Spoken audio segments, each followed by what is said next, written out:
So I've already been kind of nervous going on the radio. But I've seen Lindzi do it a few times, and I was always under the impression that she did it over Zoom. Maybe I misjudged this because the last one she did was during like a COVID time. I'm not even, I couldn't tell you why I thought this was going to be on Skype or Zoom. It's not. It's in person. I've got to go into the studio.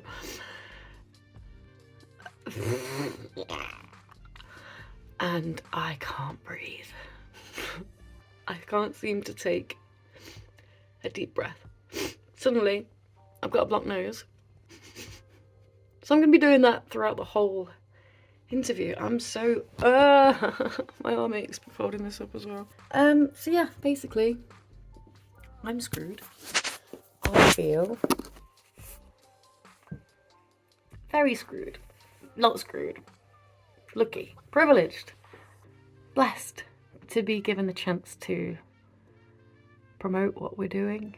Show the world. Come and listen.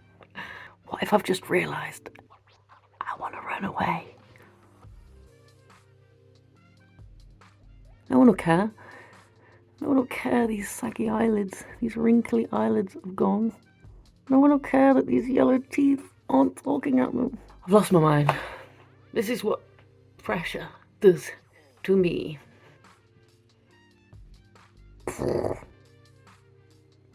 So,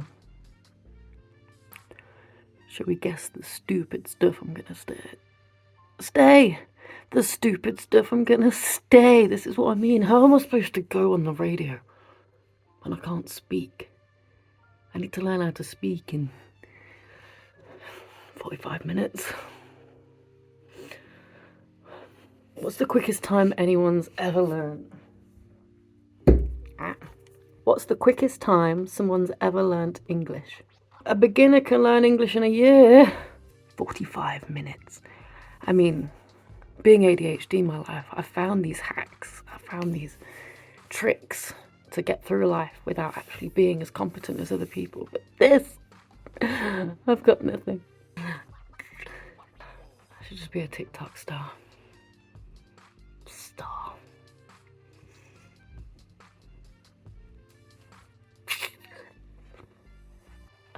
I'm gonna be sick all over the studio.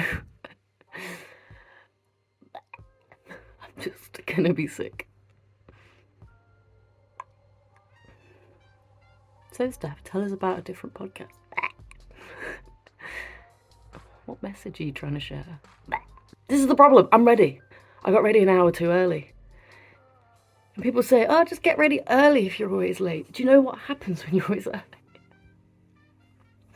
Brain doesn't function. Like, I want to cancel with every part of my being right now. Every line in my forehead wants to back out of this and run away. Like, who am I to have a podcast? I don't know. That's what everyone's thinking. I bet everyone's thinking that.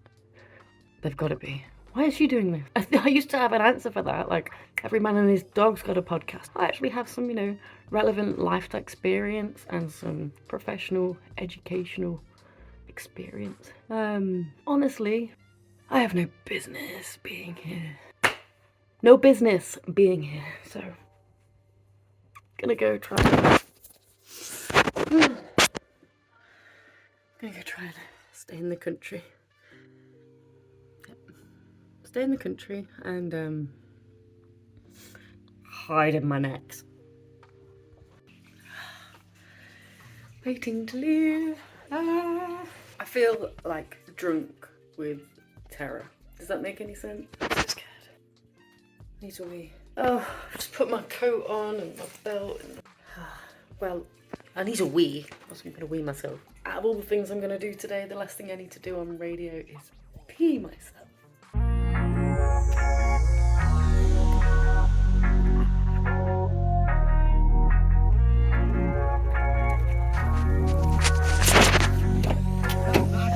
Hello! Actually, I've no idea next this week. How are you feeling? Like I'm gonna be sick. How are you feeling? I'm all good, I'm excited. So you've done it at the studio before? Yeah, we've got him on actually, that's what you can hear in the background. Andy Pierce? So that'll be our voice coming out of there in an hour. Andy Pierce, you're a king. Thank you for having us on. I've never been to the studio with Andy. It was just the first few times that I went on years ago to talk about Mega High and stuff. Oh, very cool. And that was pre-COVID era, so you know it was totally normal just to go to the studio. So, but I actually prefer it because you've not got to kind of get in the frame of mind of live studio whilst you're in your bedroom. You know, like it's. I fully know what you mean. Yeah, you know, just sat there on my own. I got ready too early, and I've been vlogging it. Like I got too ready too early, guys. My mind has been like just going off on one. I'm just like, oh my god. And I'm so glad I found this out an hour ago rather than a few days ago because I would have actually might have backed out. But like, nope. Sorry. This whole thing I'm doing. I just keep thinking to myself, at the end of the day, it's their job as the host to put your mind at ease and to lead the conversation.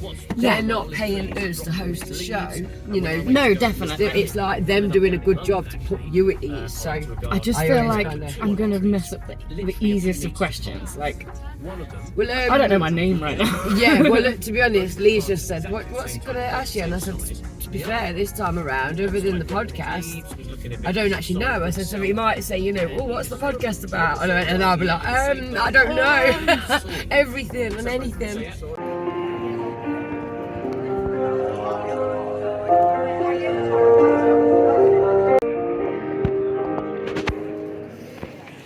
Before we go back home, I want to go back in that shop and get loads of sweets for Lee. La, la, la, la, la. Huh? What's happened? It's locked and there's nobody home. BBC. So, the original message was for going on at 2:45. So we'd put, if you get to the studio for 2:30, you'll have enough time to get settled into the studio. Okay. So I was like, that's fine. But then I got another message, any chance we can move the interview to 4:35? So I was like, yes, no problem.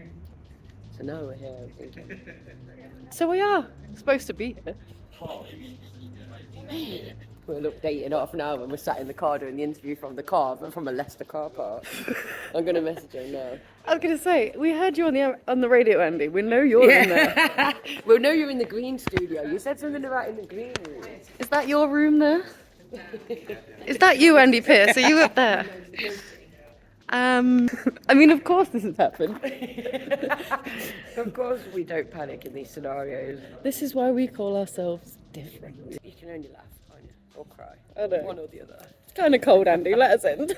Actually, I'm trying to work out for my nerves, but I prefer to be in the car. Oh. No, he's typing. Andy! What are you saying, Andy? Just ring the buzzer on the wall. Although you have got a bit of time if you wanted to chill for a bit. It's on the left-hand wall. So we're okay. We are okay. Andy's not let us We've down. got 20 minutes now. We can have a little wander around if we want to. We are in the right place. We are on the right time. Have you ever been to the Guildhall in Leicester, by the way? Beautiful. They might get missed. And oh my god, yeah. it blew my mind. I was like, definitely need to do that. So many of these therapies and...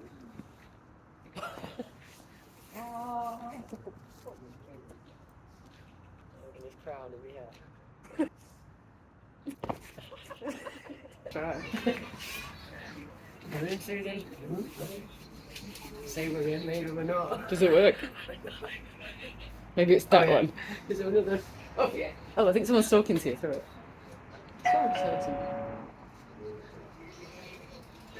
Oh, press to enter. Pull that door.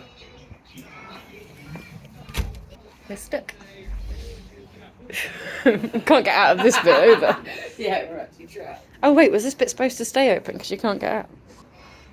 With you in a moment, Yeah. because you're currently trapped. All right. Yeah, Yeah, no problem. Thank you.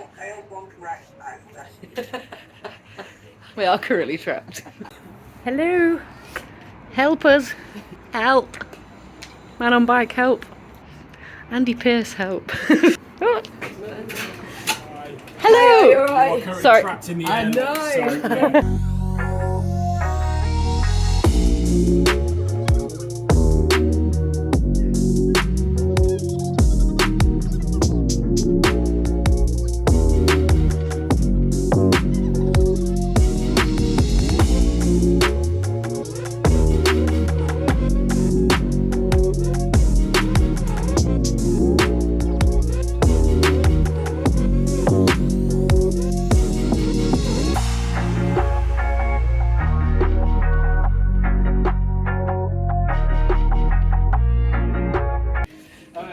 take a seat. Wicked, thank you. Probably in about 10 minutes or so. Yeah, no problem. Awesome, thank you very much. Might need to run a bit of Willy at some point. Sorry, what? Oh, right. I don't know what the hell you were talking about then. It's fantastic show party. Lily's just finding it back. Lily's finding Willy as we speak. Backstage humour.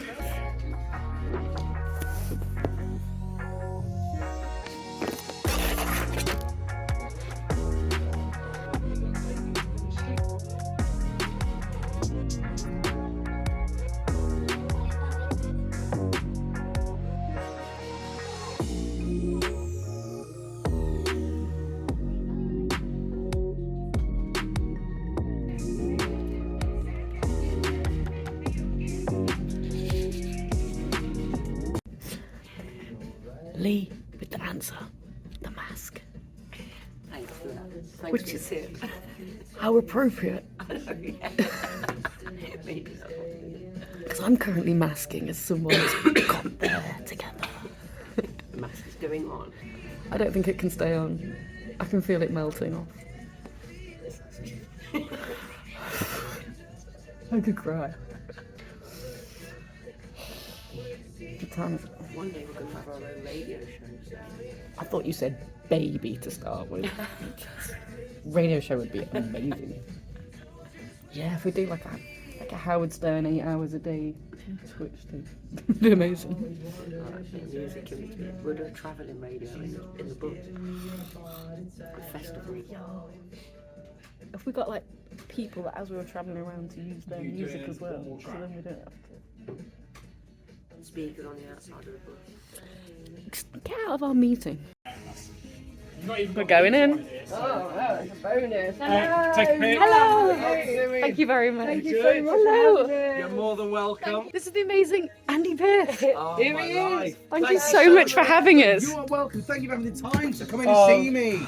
Well, much Steph time. actually didn't realise we were coming in, so she thought we were just. I thought this was a Skype interview, We thought we were and just gonna 10 be minutes sitting before on- I'm like, Going. I was like, yeah, I'm driving this way.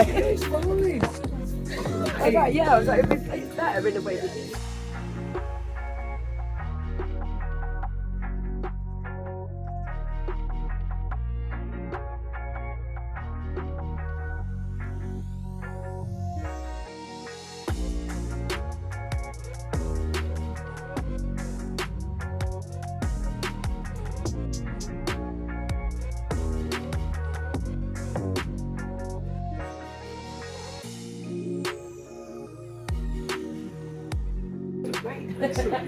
thank you so much for having us. Yes, absolutely. Yeah, thanks for coming in. You've been a No star. doubt we'll get you in again soon. Awesome, thank you very much. Have a great night. See ya. We did it! I'm How'd you sorry. feel? Well done.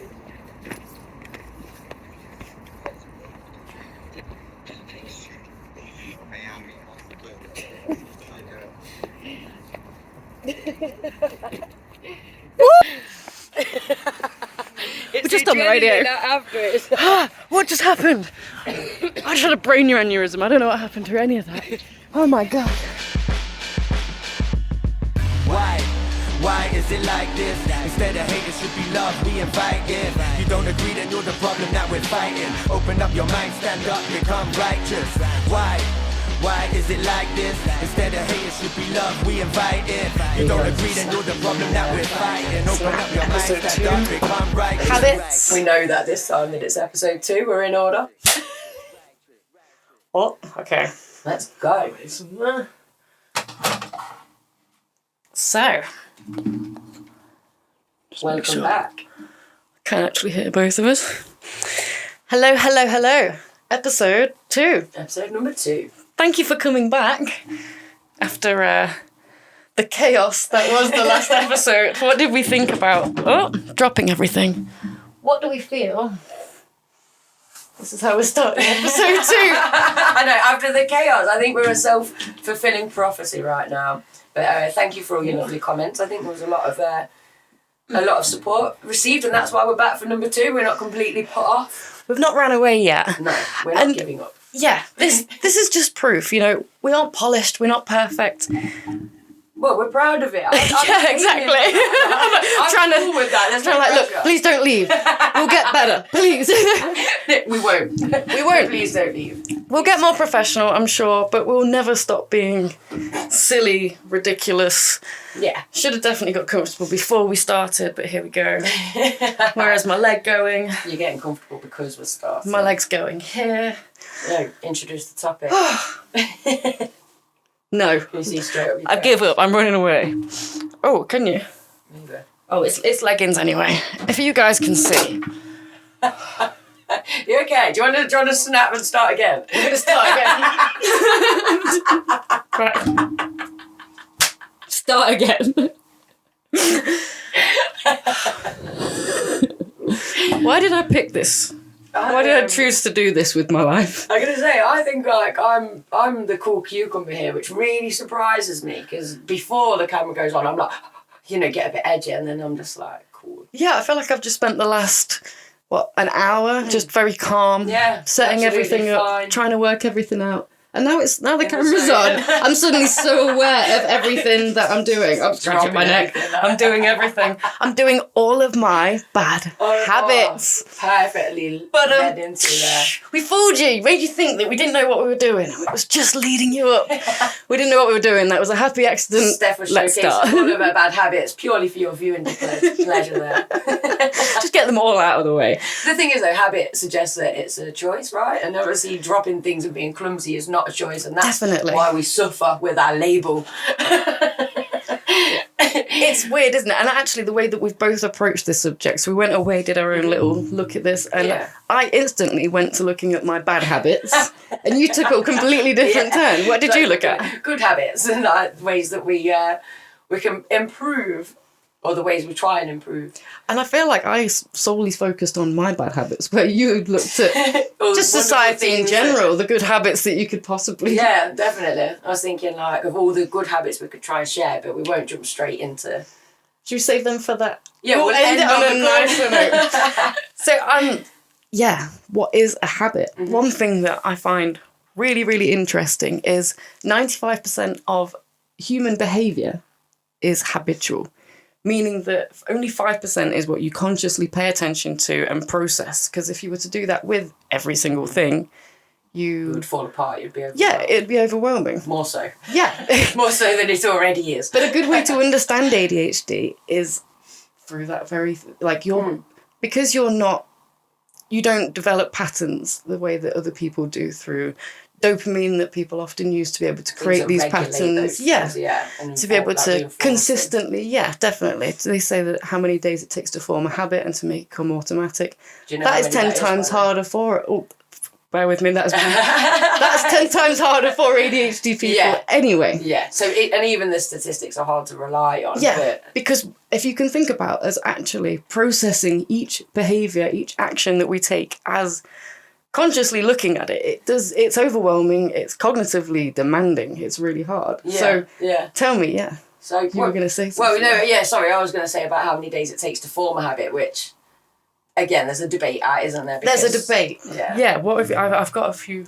The I've got a number few that I notes. came across quite a few times was 66 days. On average, it takes 66 days to establish a new routine in your mind. So if you repeat something for 66 days, that after that time, you will have formed a habit. Okay, very cool. If only it was that simple. There's so many contradicting bits of research. And Yeah, and that's why, to be honest, I did actually shy away from the stats because I thought, isn't that half the point that as ADHD people, we don't necessarily reflect the norms and the usuals of how a habit might be formed, or we maintain it, or so. And it's hard, just because it's hard to make a habit, isn't it? Even though if you think that you've done it for a few days, maybe if it's trying to exercise more or to stop smoking, those first few days you might have that initial boost of oh, I'm doing something. And as soon as that wears off, that is when you realise. Well, that's when you realise that it's a habit because it's ingrained and you return back to that behaviour. So yeah, the 66 days to make a habit, and then 21 days I've read to break a habit. So you'd have to stop doing something for 21 days for it to loosen its grip on, which is so Yeah. hard to stop doing anything for 2 days running, 3 days running when it's a habit. And some say it's 2190, so 90 days to make a habit. I think I have come across that kind of ratio It's, way of expressing it as well.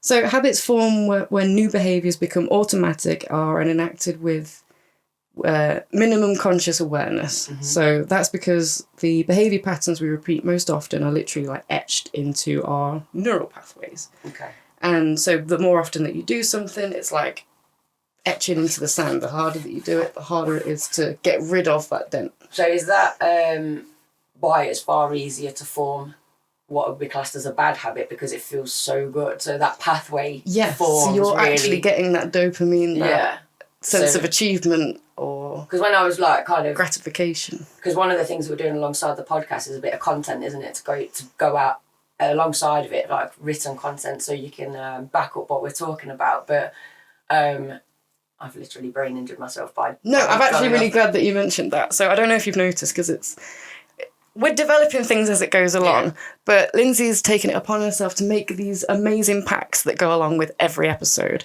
We'll list it, the link in description below for you to get your hands on. And how much are they?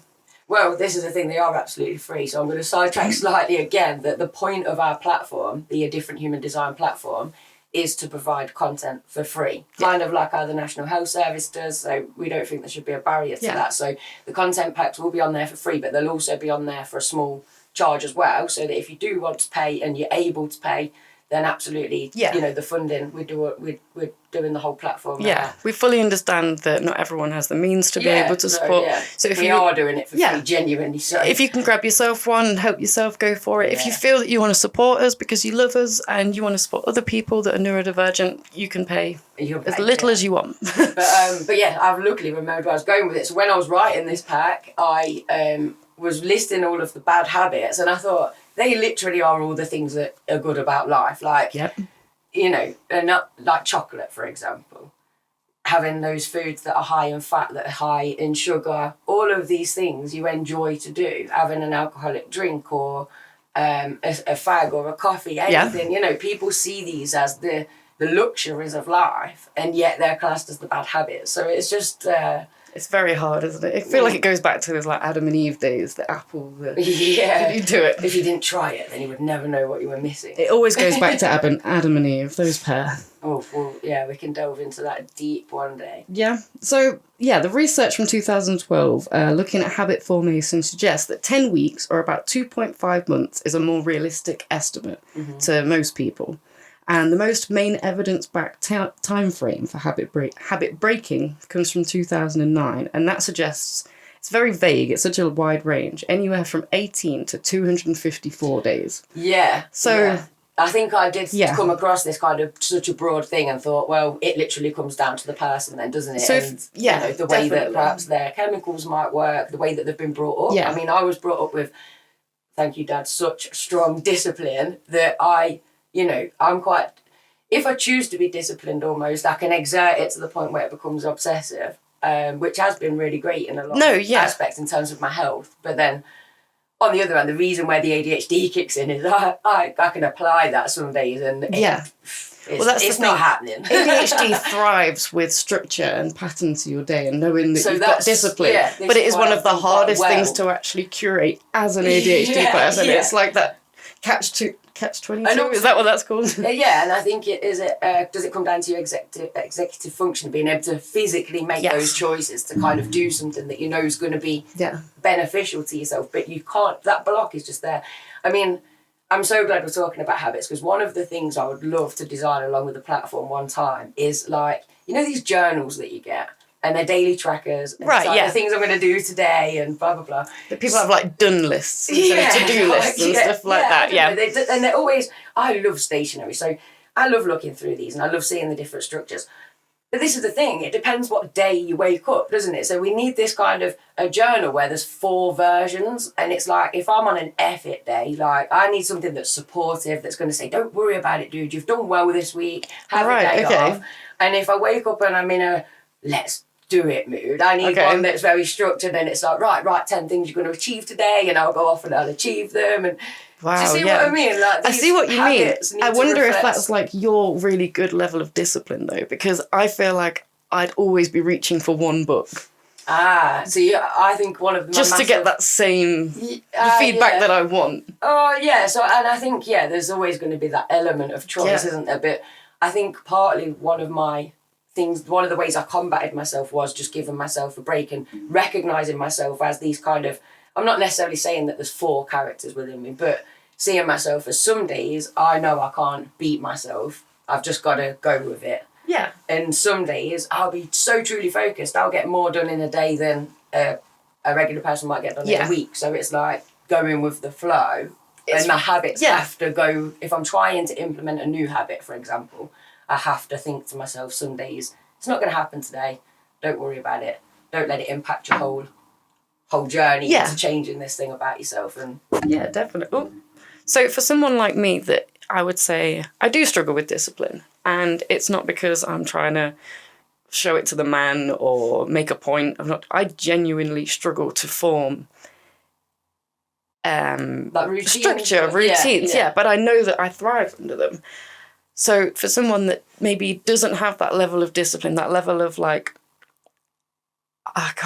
it's like an internal kind of... It is, yeah. Holding yourself accountable. People have said to me before, if I could bottle your self-discipline, then you'd be a rich woman type thing. Yeah, I need other people to turn up and embarrass me almost to like... That's not, you know, like the idea of like, someone's coming round, so I'll clean and rush up. They say that, don't they? Quick way we had this conversation because it was like a quick way to get an ADHD person to clean is to... Tell them you're about to come round. Yeah, so then they'll dopamine, adrenaline clean really quickly. Then just be like, no, I'm not coming round. I just wanted to help you clean. And this is what we're talking about, wasn't it? All the rejection that would go with that. Don't say you're coming around, they're not.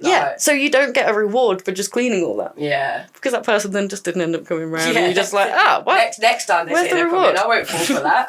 I'm not. But no, and I realise I go through periods where I'll do really well, whether it's exercise or cleaning or really looking after myself. Standards, so this is the other thing. I mean, obviously there is a certain standard to being healthy, isn't there? So is that what we're talking about with being good? Because it's that hard. Terminology of being good, it depends on whose eyes.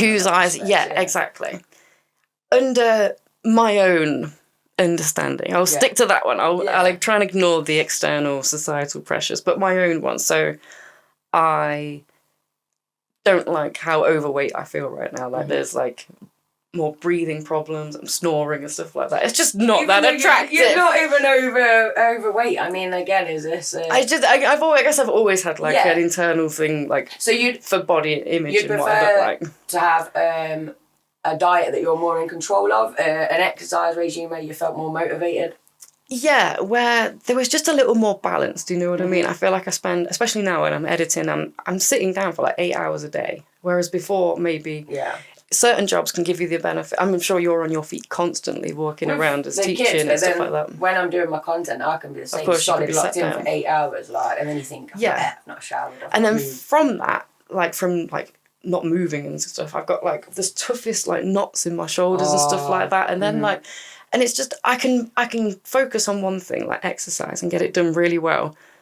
But everything else just falls by the wayside. Yeah. Like, I'm suddenly not cleaning. I'm suddenly not doing this. Totally. It's almost like if you're focusing on having a social life and being reactive to your friends and checking in on them and, you know, being, like, aware that they exist. Because obviously sometimes it's not that you mean to be self-centred, but you can forget that anybody else exists. So if that's all on you know, you're organised, you've got birthday cards, everything, but then you look around and the house is like burning down. Exactly. Like, whoa, what happened? Yeah, and your other half is just like, hello, are you going to come back to Earth and be in this house? And we've seen that meme, right, where there's like, I don't know, it's whatever picture, but then it's like me trying to drink 8 glasses of water a day, text everybody back, do my washing. Yeah. That's what I mean. The experience of like, how does everybody do everything they're supposed to do? You know, when you look at someone like, what's his name? I used to be haunted by him. I feel like I saw his name once and then he just popped. Joe Wicks. Oh, yeah. Big love to Joe Wicks. I'm sure you're doing great things with, like... Yeah. But for me personally, I got your book for Christmas after a year of just seeing his face and name everywhere, and I was just like, It becomes almost like not motivational. It's because more of it seems unrealistic. I watch his things, and he always you're just not gonna be... he's drinking all this water and doing all this and being active and then running workshops and doing X, Y, and Z and spending time with his family and doing this, and it's like, is that how your life's going, dude? Or is there a bit behind where you're just like, yeah, I can't keep up. Do you know what I mean? You're eating a Mars bar behind the curtain. like, I want to see that bit. Show me the realistic bit where you struggle. Or is he that great? Is it that is life? He's P. Joe Wicks. And... This is almost, though, where you've got to think about your habits in the sense of what is important to you. Yeah. Clearly, to Joe Wicks, exercise and nutrition and health, he's very passionate about that. So his life looks that way. And, you know, because habits form your life. Whereas we're passionate about this. We're still, you know, putting out content, trying. He's helping others. We're still trying to help others. So in that respect, there's similarities. But our habits are formed around creating this and doing this. So, you know, so his maybe we need to implement an exercise show where we'll exercise whilst we host. Then we're accountable. Sound off in the comments below. What do you think, guys? Exercise Wednesdays, whatever it is. Well, exercise with Lindzi and Steph, that would be far more, because obviously, like you say, Joe Wicks is so good at it. We'd be worse than you lot, so you'd feel great. You'd be like, I'm better than the guys. Well, I'm that kind of person that I'll do like an exercise DVD, and then literally 5 minutes in, I'm like, oh, okay, it's ending down. They're like, that's the warm-up. Now it's the next bit. And I'm like, what? And I will sit and watch the rest of it sat down on the sofa. I sit there just like, I'll fast forward a bit because I'm like, yeah, I get that move. But I'm still, by the end of the programme, I'm still sweating like, but they've all finished it. And I've realised I've just watched the entire thing. And sometimes I think, how come we don't burn calories just by thinking about exercise really hard? I did, yes. You do. I knew you must burn just a very small amount. Studies have been doing it. If you think about exercising, you actually burn more calories than if you're thinking about not exercising, So what if you're thinking about exercising whilst exercising? Double the whammy. Just living, you burn calories because that's the energy that you burn to fuel yourself. Yeah. So I remember there was a TV programme and they did a study once where some groups went and did exercise for like all day. Some people did like a spring clean of like their whole house, and some people sat and watched the TV. The people watching TV burnt calories. Because they were still doing stuff. Your body's got the people that went to the gym burnt a lot of calories, but the people that spent just cleaning their entire house, but so much more. It was like times 4. Because it's a natural kind of... Because you don't stop. I guess in the gym that there's moments where you're not actually active. If you're constantly like wiping this and doing this and doing this, and it's a full body This is the other thing in terms of habits. Like in the, I don't want to say in the olden days. That sad bit has come out now. In the olden days. In the olden days. In the olden days. Makes me sound so young, like a child to say that. In the olden days. But when I was a kid. Back in the day. I mean, like when my grandma was a young lady, and before that, when there'd have been like beaten rugs and so for what, in terms of how it links with habits, is your habits form your life. So you're getting up in the morning and you're living a very physical life. You've got to do all of those. With technology has come convenience and has come spare time. So then we've got more time to fill with more habits. So it's kind of like, well, choose your habits wisely because your habits are going to shape your life. You know, it's almost like your life shape your habits and your habits shape your life. It's almost like if you're dealt the cards of being in a working class family with very little time, the chance of you having a Joe Wicks, let's focus on PE and exercise lifestyle, or your time might be spent on surviving. Yeah, exactly. If both parents need to work constantly, then you're not. It's just not as doable. So. Yeah, so in that thing, if you're living on a budget, let's face it, at the minute, the cost of living, can you afford fresh fruit and fresh veg? And with, I don't know about you, but with my ADHD brain, this is another thing, is eating. That was one of my habits this year that I really wanted to get into control, was a better habit of eating. And one of the habits I have got into is having one of those little yogurt pots in the morning because it's liquid, I can cope with it.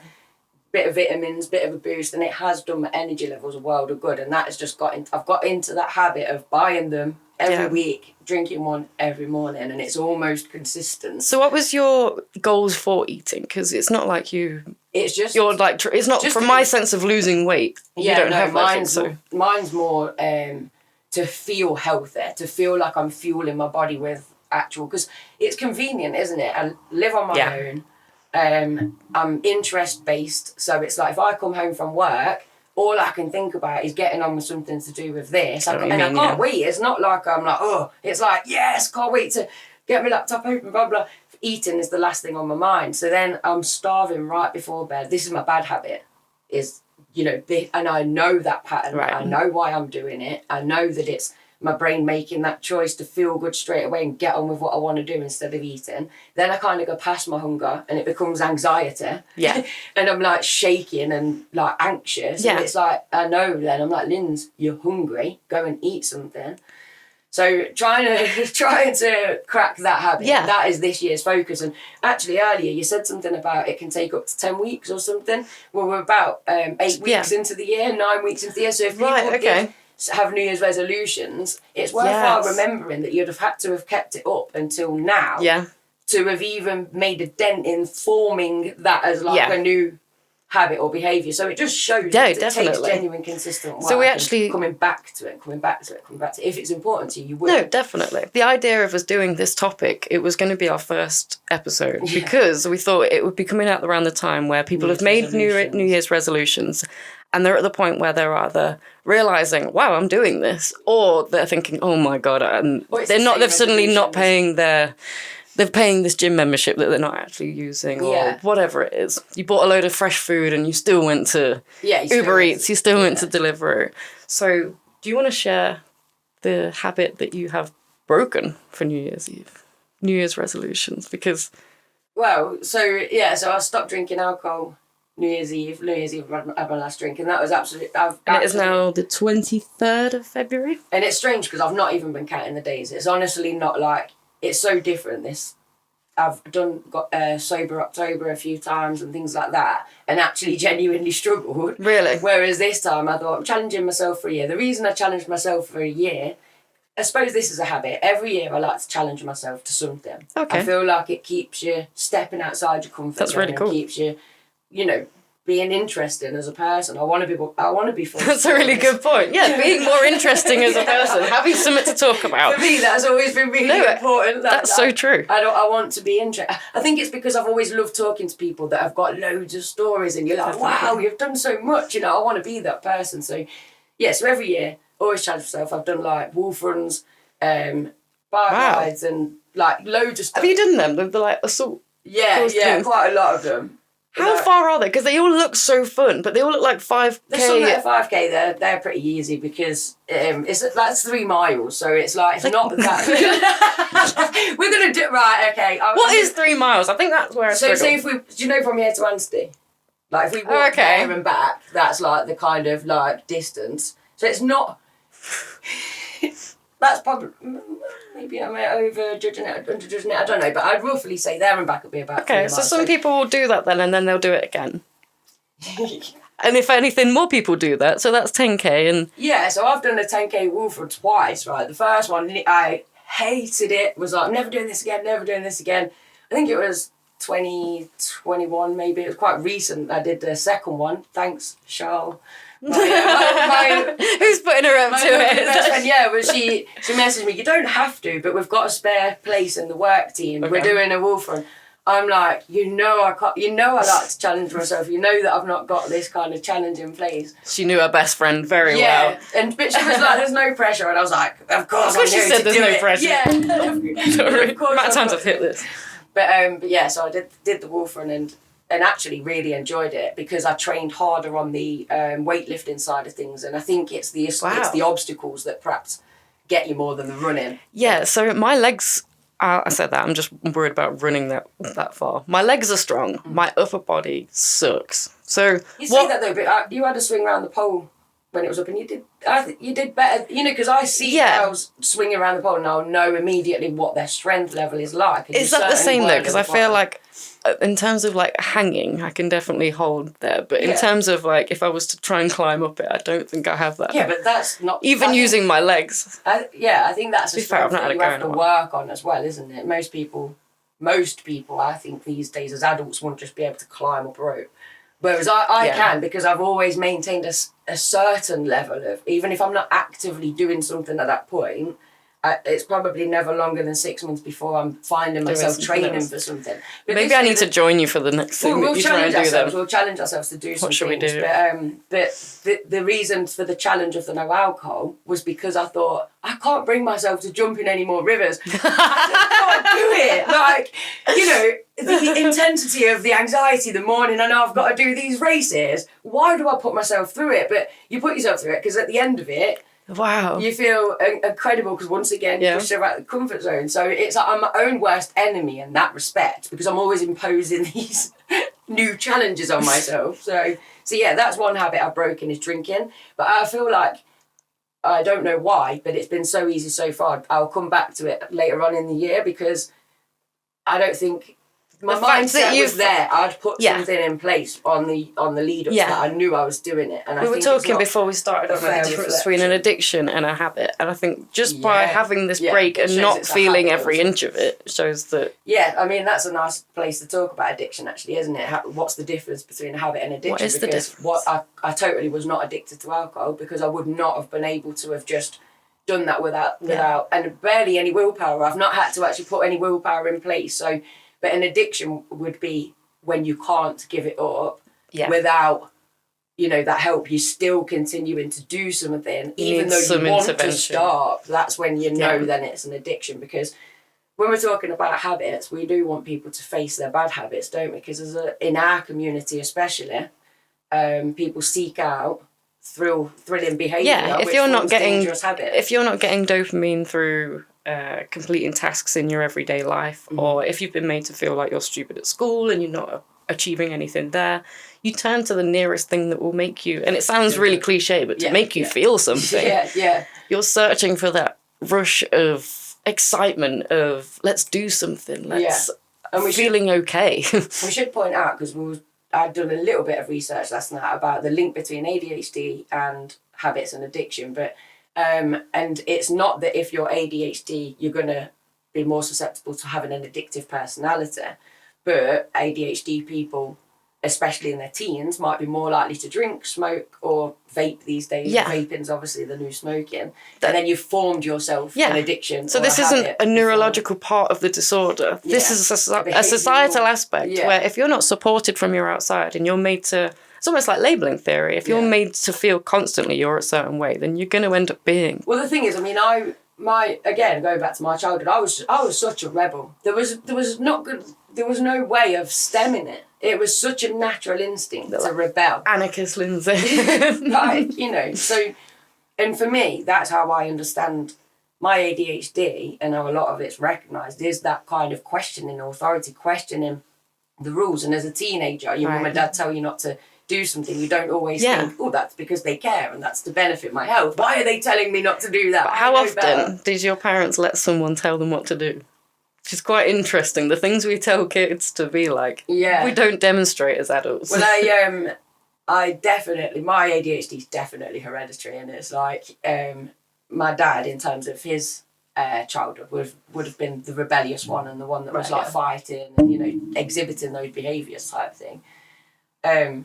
And I think that shows them, because then my mum was the one that was brought up under a very strict kind of controlled environment. So it's like I literally had both. I had that anxiety of you've got to behave a certain way and you've got to, you know, what will the neighbours think type anxiety. But I also had this rebellious, stand up for yourself, question everything, which I think both my parents liked. They just wanted to nurture it in the right way. I don't think we often look at the way we respond to things as habits, but it's habitual. If you're used to responding to something with defensiveness, the ability to be able to drop that is going to be 10 times harder. If you've had to advocate for yourself your whole life, trying to convince people that you're not stupid, you just don't get this, or you've not had it fully explained to you, or you're not disrespectful to someone else's time, you just struggle with timekeeping. If you're constantly trying to advocate for yourself and you get stuck in that mind frame, it can get really hard to see how you're viewing life. You almost, I don't want to say victim mentality, but it can be quite easy to start looking at what life can do more for you. And you wouldn't be wrong. Society needs to fix up and change. But if you can focus on you as an individual first, you'll be laughing. You're 10 times proud. The thing is as well, it's that genuinely thinking about habits and choices that what begins as a choice then becomes a habit. Yeah. But then on the other hand, although for me, it's trying to get that habit in place to get up out of bed earlier so I can get on time and things like that, that's when the neurological disorder kicks in, where it doesn't matter how hard you try and what you put in place. It might work sometimes, but then, you know, you keep slipping up and then you give yourself a hard time. And that's why the label is important, because we can say, honestly, it's not, don't worry about it. You know, some people probably are managing it 10 times out of 10, but there's a lot of people that aren't. So don't. And they're the ones we're trying to. Yeah, to say. If you've got this sorted, like, congratulations. Listen to us. What the hell are you doing? Like, go and thrive. Jesus. But yeah, in terms of taking away bad habits, looking at good habits, the content pack will hopefully kind of help you through that a little bit of separating them. What's a good habit? What's a bad habit? Because the other thing is, do you want to break the habit, or does someone your else mom or your partner or a friend want you to break that habit? Yeah. Because in that case, that's a totally different thing. And it's never going to happen. So much research proves that if you're doing any kind of behavioural change for someone else, it won't work. It won't stick. You'll just cause a lot of upset and stress. And there's two elements to this, where if somebody wants you to change your behaviour and they genuinely care, and it's like, I want you to stop smoking because I care and I don't want to see you end up with a nasty disease. Yeah. Then can you get behind their reasons of health reasons, you know, and can you kind of, and if you can't, then they've got to decide, can they live with your choices, because it is your choice. And then there's the other side of things, where are they trying to make you stop a habit because it's just a controlling thing and it doesn't align. You know, it might be, I'm trying to think of something, but like your habit might be always be to get up early, but your partner's habit is to go bed late. Right, yeah. Now, you're not going to change those habits, or why should you change those habits? But then it's about, well, if you don't align, then you don't align. Yeah. Because I'm saying this because especially my male friends, they've got wives or partners at home that are constantly on their back about certain things. Yeah. And instead of them just addressing that and saying, look, I like having a pint after work, or whatever it might be, and trying to come to some kind of resolution, not necessarily saying that that's right or wrong, they'll lie, or they'll cover up. Yeah, and there's worse, and there's more stress, and it's just unnecessary. So it's kind of like really working out, do you want to change this habit? Because if you don't, stop wasting your time. It'll just upset you and everybody around you. Having a realistic conversation. But then realising, or is that habit an indicator it's an addiction? And in which case you do, you know, that intervention is there to try and help you. You know, so it's very much a bit of, I suppose, being aware again, isn't it? Well, then it's still at the point, say, if it is an addiction and say it's your partner and you've gone to them, I need you to stop doing this. I need you to help you for you. But also, I don't want to watch you put yourself through, whatever it is. And they still refuse to. Do you have any right to keep telling them to stop? Or is it that the point when... It's your responsibility to say, do you back away? Or do you just sort of make yourself available, but not... I think that's the thing, isn't it? It's remembering that ultimately... I've seen people slide into addiction and recover. Yeah. But the sliding into addiction part, some people that love me the hardest in the world have suffered with addiction, and it wasn't enough. So it's like, it's definitely that, are you capable of taking a step back and just being there with open arms when they want you type thing? Because you risk almost alienating them more and giving them less of a ladder out of that hole. Yeah, and it's just making them aware there are choices, and perhaps tactfully leaving certain phone numbers or certain things around, just so that they've got those choices available should they, get to the point that they can take them. Yeah, definitely. But, how are we looking for time? So I want to have plenty of time to cover some good habits as well. I don't want to just... 34 minutes 40. I think we should get to good habits. Yeah, quite a nice time to switch it over. So what, have you got any good habits? Can you think of any that you think... Good habits. I am naturally, I would say, considerate of others. Mm-hmm. I may not show it with my timekeeping, blah, blah, blah. Actually, but it's horrible saying stuff, because then your brain just presents you with all the times that you weren't very considerate. You've got to be maybe that isn't one. No, you're not. No.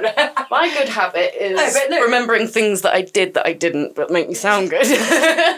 Yeah, so being a considerate person makes you a nice friend. Like, and I'm it's naturally empathetic, so like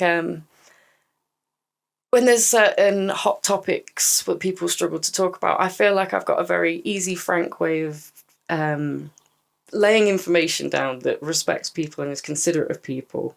Yeah, and that's how I'm trying to...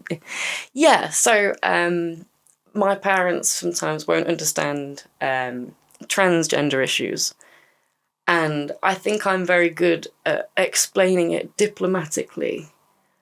And again, I'm saying it unprecedented. All the times that my mum and my stepdad have just been like, oh, please don't go on, Stephanie. I'm totally agreeing with what you're saying. But then I'm also thinking, is that not just kind of more your natural I think that's just a personality. I don't think that's a habit at all. Well, only because as a habit, you are doing it naturally and a habit becomes natural. But that would suggest at some point you had to make a choice between being a person that was going to shout and rave or a person that was going to present information in a clear, concise way. And I think that might be a gift rather than a habit. Yeah, I mean, actually my habit is to just rant and rave instantly. And then it takes me time to... So maybe this is something I'm thinking of, that if you struggle with self-criticism, maybe it's hard to identify good habits in yourself. Maybe if I listen to some of yours, maybe... This is an indicator though, isn't it, straight away? This kind of podcast is that indicator of when you turn and try and do it yourself of like, maybe I... Because I noticed with you, your bad habit, say, would be that natural always going to the negative about yourself. Yeah. But that's what we're trying to tackle, especially in our high community. Self-criticism. Yeah, self-criticism's great when you want to get something right and pull off a really finished project. To the point that it's becoming perfectionist. Is that kind of... It is that, yeah. We'll invite her in a minute, shall we? We'll ask her about her habits. Do you want to text her and just give her a few seconds? Well, I told her we'd probably invite her and she didn't know we'd be filming. Okay. But so a good habit then would be switching my shower to cold at the end of... Other people might think that's absolutely atrocious in terms of me classing that as a good habit. But again, I've been looking at things that will benefit me personally, my concentration, boost my... Skin. Oh, yeah. Well, to be fair, I was looking at the brain positives, but yeah, it's good for your skin, it's good for everything, because it makes the blood like travel around your body or go to your organs, so it's healing and all sorts. But that's a habit that I've been trying to get into since way before Christmas. It wasn't a New Year's resolution thing, but it's great. I really enjoy it. And it's certainly something that I do have to think, come on, do it. You know you're going to feel great. And the reason I think it was dopamine that I read about, that it naturally increases your dopamine production by so many times. So I thought, well, being I'm unmedicated, I'm always looking for these ways to find a balance and to find natural ways to support ourselves. So cold showering was one of my good habits. Wow, okay. The other good habit that failed, and is still failing, but I'm still trying, is the eating thing. So I started getting those chef boxes stuff. So I tried HelloFresh. I had a really awful experience with that. Sponsors welcome. I'm looking for another one now. And again though, it's like I did it. I registered. Did all of that. Got into the habit of using it. Once it went wrong, I basically got ripped off like £30 and there was no meat in any of the boxes. So then it was... Yeah, they replace the items sometimes, don't they? And they didn't at all. They'd obviously just forgotten to put the refrigerated cold stuff in. Oh my So it was like a complete waste of money. Then I've not got the money to replace them. So it was like useless. Did they refund you? No, they were like, when I spoke to them on customer services, he said something like... he gave me he was like, oh, I've applied a discount for your future box. And I was like, well, that's no good. Like, I've got no dinners now. And then he was like, well, that's the best I can do. Now, I've worked in customer service and I hate it when people say that. I work in customer service, but... And it was so sarcastic. But he'd obviously either he just did not care or he'd had a bad day and he was just fed up with hearing customers moan. And I was like, I don't think that's good enough. And then he was like, there's nothing else I can do. And I was like, I want to cancel then. And he was like, bye then. No, bye then, have a nice day. It was really sarcastic. So that, I just thought, cheers, HelloFresh, great service there. You're not even apologetic. But then they gave me a call back about 2 weeks later. I'm surprised they even answered. I think I was waiting for a doctor's appointment or something. That's why I answered. And it was them ringing back to find out about my experience, which I explained. And they were like, oh, sorry about that. And that was the end of that again. So I was like, still been ripped off.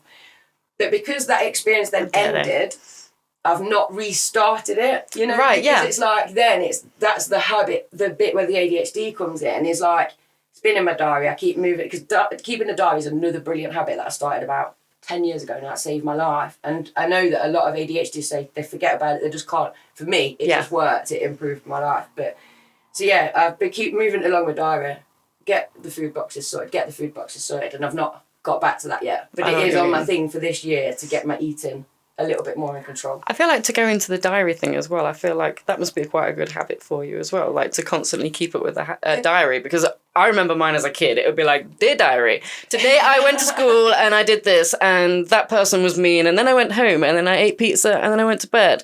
And then it would be like 4 months of nothing and then I put an apology to myself for not keeping up with the diary. Sorry for saying that. Today I did this, and then another break for another 2 years and I'd be just, it'd be useless. I've still got those. I've still got a few of those that I started at some point, and then so once I mean, when I'm talking about a diary that's improved my life, I mean like just a workload diary, as in an appointment timekeeping. But going back to keeping the diary, years and years and years ago, I'd been bought this really nice book again. A journal, I think it's probably the best way. I think I'd been bought this journal, and it was like beautiful. So I'd written this. Written basically what was going on in my life, because at that point I'd just gone through a breakup. It was really rough, and so I like wrote this entry about it, and it was like I wrote a couple of entries. Then I'd like you say forgotten all about the diary, and then 2 years later I came across the diary. Now in the meantime I'd got back with said guy, broken up with them again. It was tragic and traumatic again. Like then I find this diary, open it, start reading it. It was literally 2 years, almost to the day, give or take a couple of days, 2 years previous, and I was in exactly the same situation. Does that not cause some sort of like existential crisis because you realise there's been no growth? Or some growth, but then just resorting back to it? I had to laugh at myself. I thought, wow, you've done it this time. You've seriously learnt your lesson this time, because you knew that 2 years ago.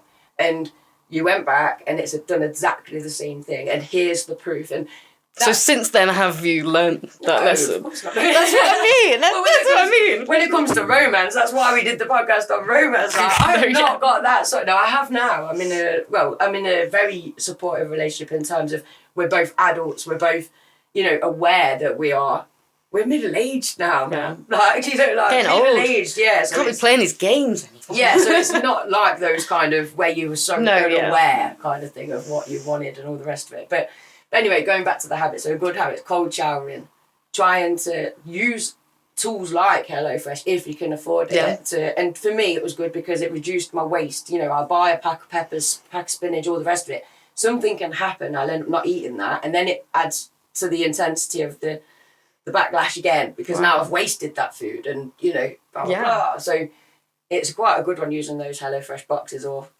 Gusto, let's give them a shout out. Gusto. They're really good, and is it Plant Chef, like something like that as well.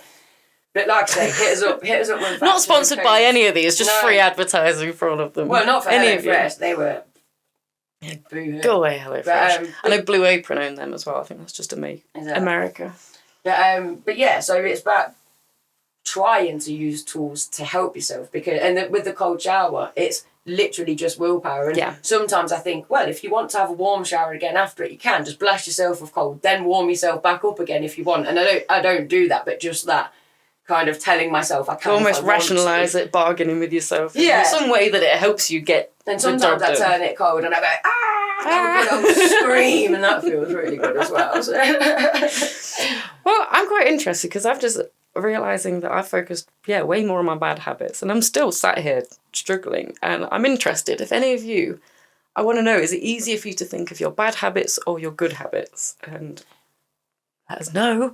Get the algorithm going, let us know in the comments, because I want to know that also that some people are more like me and they can't figure out that you've just like, oh, I'm good at this, good at this. But I've always been blessed with the full cup attitude of, my mum always used to say to me, Linz, you're so naturally like positive, like you just always just naturally look up. So for me, I didn't have to build that habit. Right, I think that's a really important habit to build if you've not been blessed with it. Definitely. So habitually telling yourself, if you're telling yourself, oh, this bad thing's going to happen, this bad thing is always going to happen, I'm going to have a bad day, you're going to have a bad day. So, but habitually trying to change that is very, very, very hard. Yeah. But that's why I'm such a big advocate of changing it, because the minute you start to really battle it, to begin with, it'll be a constant thing because it's not habit yet. Yeah. But it's a habit. In fact, we've been working on a lot of mindset, haven't we? Yeah. Since the start of the year. So would you advocate for the fact of change? It's worthwhile putting the habit thing into your mindset. I honestly, like, this is where my love for compassion always comes from, because I feel like without being that little bit nice to yourself, you don't learn any lessons. If you're constantly having a go at yourself, you're not taking on the habitual lesson. So But the mindset, but everything will come down to your mindset, won't it? So the habit itself's almost got to start with stopping that train of thought. No, a bad thing isn't going to happen. Good things are going to happen to me. It, and constantly doing that needs to be the first habit. I think that's the hardest thing, is because I've learned all the different theories of why I act or behave in certain ways, but that doesn't necessarily mean that you've got any closer to a cure or figuring out why that's going to be. You just become super more conscious of that. And that's the thing that can then add to your anxiety, can't it? Yeah. You can be even... Definitely. But it's just, I think mindset is the key before you've done anything. Get creative with habit changing as well. So obviously it can feel a bit overwhelming, especially with you thinking now, like, oh my God, I'm not even good at doing habits. I'm even bad at so glad we habits, chose this as a topic.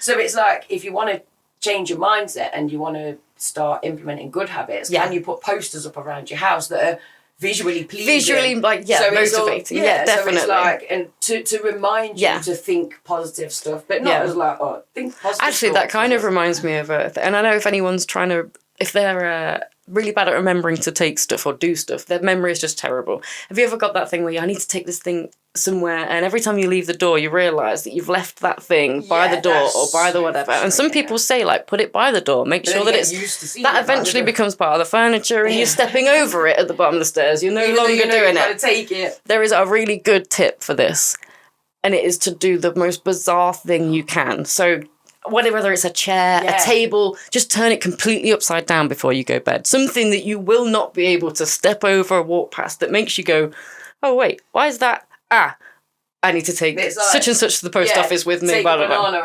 out of your fruit bowl and leave it in the middle of the floor, so that you're like, why is that banana? Literally put it in front of the front door, so you cannot leave without this thing being almost annoying and in the way, because it has to be. Well, this is the other thing with habits, is the forgetfulness. Yes. So I can forget that I'm meant to be drinking water. That is my hugest. And then before you know it, you've given up on the whole habit, or you've forgotten it was It's 9 o'clock and I completely forgot to keep drinking that water, and it's still the same glass that I had this morning. I might have had a habit for 6 weeks, but I'm still forgetting about it, and that can be so frustrating. Like, when is it going to become ingrained? That is when the compassion comes in, because if you spend any time having to go at yourself because you haven't done the thing, you're wasting your own time. You either don't do the thing, or don't have a go at yourself for not doing it. Decide either way, and it's hard. Do it and have a go at yourself. So if you catch yourself, and it's the same with if you're trying to meditate and you feel like you're not doing it, and you're kind of having to go at yourself because your thoughts keep coming into your mind. It's natural. You're not supposed to be able to meditate off the cuff. Like, it's not a natural part of things. You have to work. So just trying to block out that negative self-talk as quickly as you can will be the best way to achieving anything. Well, sorry. Oh, I was about to say that the idea of, like, starting a habit mindset, just keep going for it. If you struggle and it's not, progress isn't linear, but have a day off.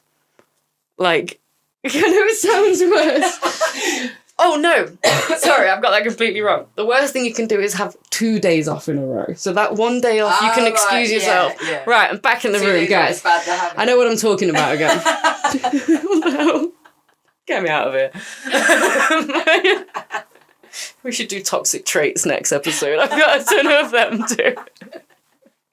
So the worst thing you can do to undo all that good work is to have 2 days off. So you give yourself a day off. And momentum is something that's really useful, apparently, for building a habit. Wouldn't know. But yes, I do agree. One of the things that I came across when I was, again, making the content about that I really liked was that every habit that's so hard to put in place will make your life so much easier in the long run. So sometimes I mean, the irony of it is like, but sometimes Irony. Irony. I wouldn't if I'd said that. I was like, did I say that wrong? Irony. I don't even know how that I love the came way out. that you say things. Pseudoscience will That always be wasn't- my favourite. The irony was just a blah, like, but Oh. pseudoscience, I thought that was, yeah. I thought I read it as suede, like just suede shoes. Pseudoscience. That's what I am, a pseudoscientist. Pseudo-psychologist. That's what we'll Oh my god. And pseudo does fake though, it's like... Pseudo, it's, like, no evidence based. Oh, okay, no, I do it, yeah. No, I do base everything on evidence. Trying to think of how the council try and be like, So, like- is this Tudor? Acupuncture. Many people say that Oh, it works okay, for that it's them. not- There's zero science behind it. I've just been recommended acupuncture actually, so I'll let you know how it goes for my aching joints. But I think a really good idea, a good thing to understand is a lot of psychology is racist, it's formed Well, by yeah, white it's a men form- yeah, of a it's- certain generation. Yeah, it's all based on that. There's no culture Yeah. gone into it. There's no kind of Yeah. difference in experience have gone into Different cultures and races and lifestyles. Genders. Yeah, they Yeah. generally haven't Not very been well considered represented. in a lot of these theories. So to take them with a pinch of salt. it. Yeah, but yeah, so it's just that thing of it's really hard to make yourself go for a run or even a long walk.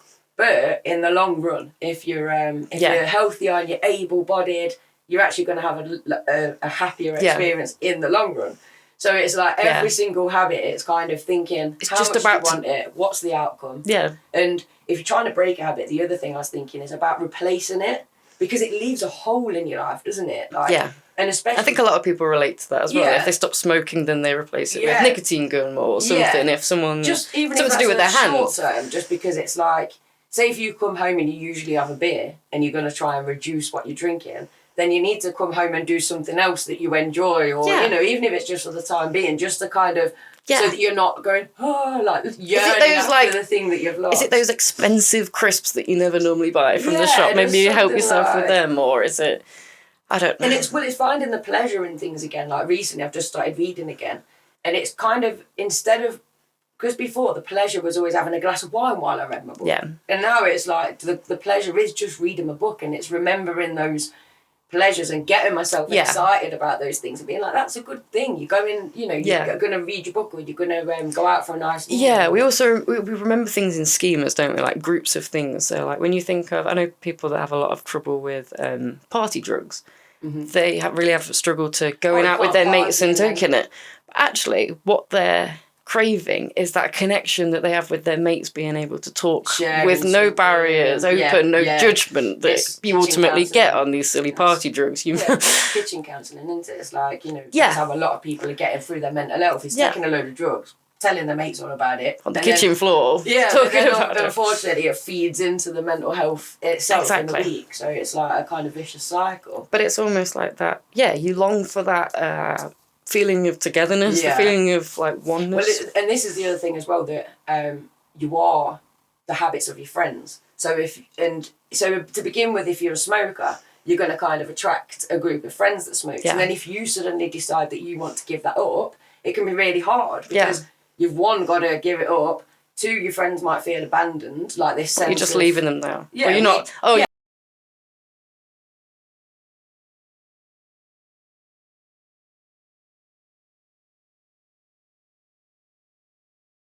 They're not, informed smoker. and they're not wrong. That's the thing. It's just a caring friend that's witnessed managed to benefit do it. within themselves, and they're desperate to see Yeah. all their friends around Even them be though as healthy. if they are showing off that they've done it, but it just depends on the person. But yeah, no one wants to hear it. But and If you're not the one that wants to get rid of that habit, and that is the you're thing, not isn't ready. it? Yeah, if you're not ready. Yeah. But yeah, so it is being careful of who you hang around with, because and they say, don't they, that even success itself is a habit, not not an attitude or whatever. Something you've got to keep repeatedly doing and being. And if you hang around with successful people, you will become more successful. If you hang around with people that have got low aspirations, then your aspirations will remain lower because Definitely. they're not kind of being influenced, as Yeah, it were. definitely consider who you're hanging around with. And it doesn't mean just cut people off, No, just it's like... just being aware of enablers as well. And it might just be a fraction of time where you get hold of something and make that habit turn into an automatic...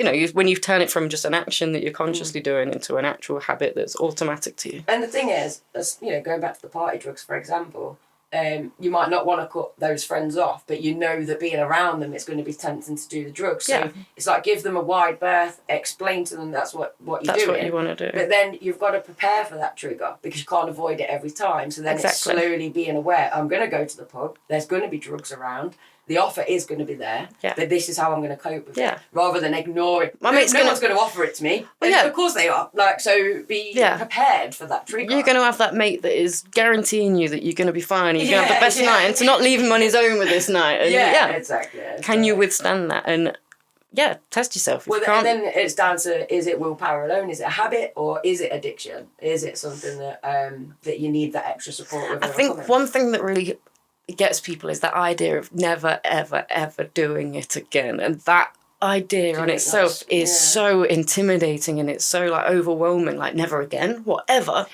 Whereas if you just think, one day at a time, if you just think tomorrow, or and then just the next day, okay, let's see if I can do another week. Let's see if I can do, and just incrementing it in that way. But again, some people are very balls to the walls. We need to do something like cut off cold turkey. Yeah, some people can't they? I admire that when people just wake up one day and decide they're not doing something again, and then they never do it again. Like, fair play. A lot of research shows that isn't the most beneficial way to stop something. However, there is plenty of people that thrive through that. Just end of the day, never touched it again. Yeah, and it is, that's how they clearly work best doing it that way, don't they? Rather than like drip feeding it. No, to end it. There was one more thing I was going to say about it. It was maybe. Tell me. No, maybe it was just to do with the one day at a time type thing. Day. Let me check my notes if you can think. Well, to be fair, I know that we've not spoken about punishment versus reinforcement. How long have we got left? Just basically, you can research it yourself. We don't want to go too much into like how to parent or anything like that, but it's when you've got reinforcement and you've got punishment. There are two ways of dealing with a habit, whether you're trying to increase a habit or you're trying to stop a habit from happening.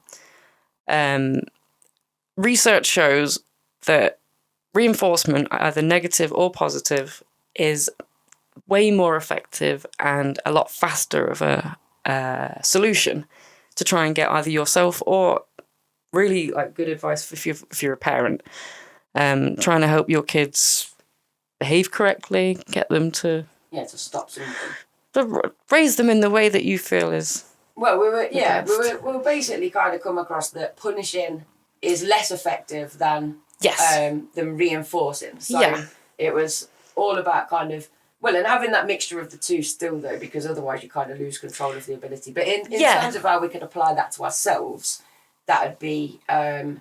So if you were to put on your not drinking, so we'll start with the example. So negative punishment to stop yourself drinking, that would be to take something away to stop a behaviour. So if I drank, I would punish myself for drinking, or you'd punish yourself to stop it happening. Okay. So if you were to drink, then the thing is, I started this with my notes. Well, basically, the thing I wanted to get across is that behaviour, punishing. I'm cutting all of this. Yeah, it will be in the booklet if you want to understand the difference between reinforcement and punishment and how it can affect you and impact you, and even your parenting. It would be really useful. But basically, take it away that reinforcement, as opposed to punishment, is way more effective and a lot faster of a solution to control behaviour. Yeah, so that would be like when I don't drink, giving myself a nice reward rather than punishing myself for when I do drink. Definitely. Yeah. Because it's just nicer to yourself, I suppose. But yeah, and it's redirecting that as well. So if you put that into child's terms, if your child is doing something that you don't agree with, they're being naughty. So instead of punishing the child for that action right there, you remove the child, take it to direct that energy and the naughty step, whatever you have set up in your parenting toolbox. So we sit on the naughty step, and the idea then is to reinforce the good behaviour while on that step, rather than concentrating on the negative that's just happened.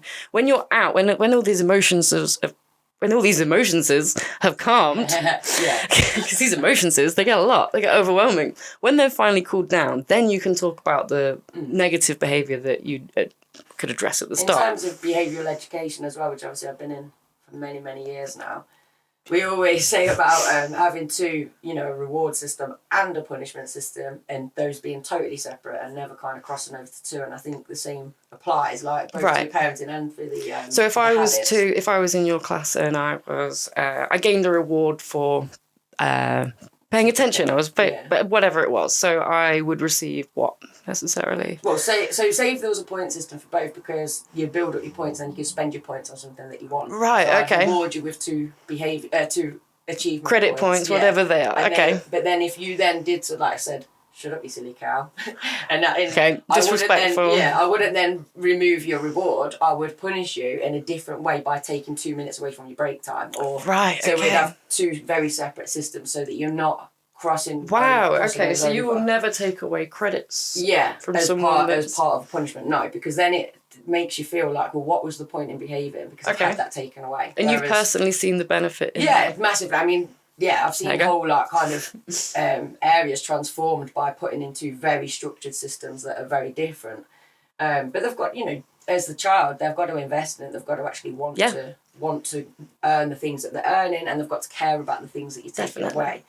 But providing that environment to help them care, to help them feel like they're not a lost cause, and then focusing on the positives, because. And again, this is sidetracking slightly, but it's just that if you feed into negative behaviour, you're still rewarding it in some respects, especially with our brains that are craving dopamine. Yeah. That even negative attention is better than no attention. So it's kind of like reinforcing the positives rather than focusing on the negatives, because actually that's still attention. Yeah, I like that. So yeah, I feel like have we covered everything now that we wanted to? I feel like there's probably not, there's but a that's slight little brainworm of something that I wanted to mention, but I also know that will be in the content pack. And it might not be. I might look back and be like, oh yeah, I did cover that. If it's relevant enough, you can always just record it and send it to me, and I'll just stick it on the end of the podcast. I woke up at 4 a.m. and remembered what I wanted to say. So the video that I think I'll put it at the end of this video, maybe at the start, be the radio. So excellent. Steph first. So a habit, stepping out your comfort zone. Obviously, I've already covered that, but you really stepped out of yours for that, and I think that was, for me, that's a good habit. Yeah, you get to see all the range of emotions, is whatever I said earlier, that are involved in going on live radio. Yeah, so one day we'll be doing this live, not just live to a camera, live to an audience. So prepare. You can watch it crumble in person. Autograms? This is brilliant. This is my problem. Right, I'm going to cut to the video now because I'll explain why I can't talk. Bye. Like, comment, subscribe, all that great stuff. We love you. Thank you so much for supporting the channel, because we know that we are still sprouting stage.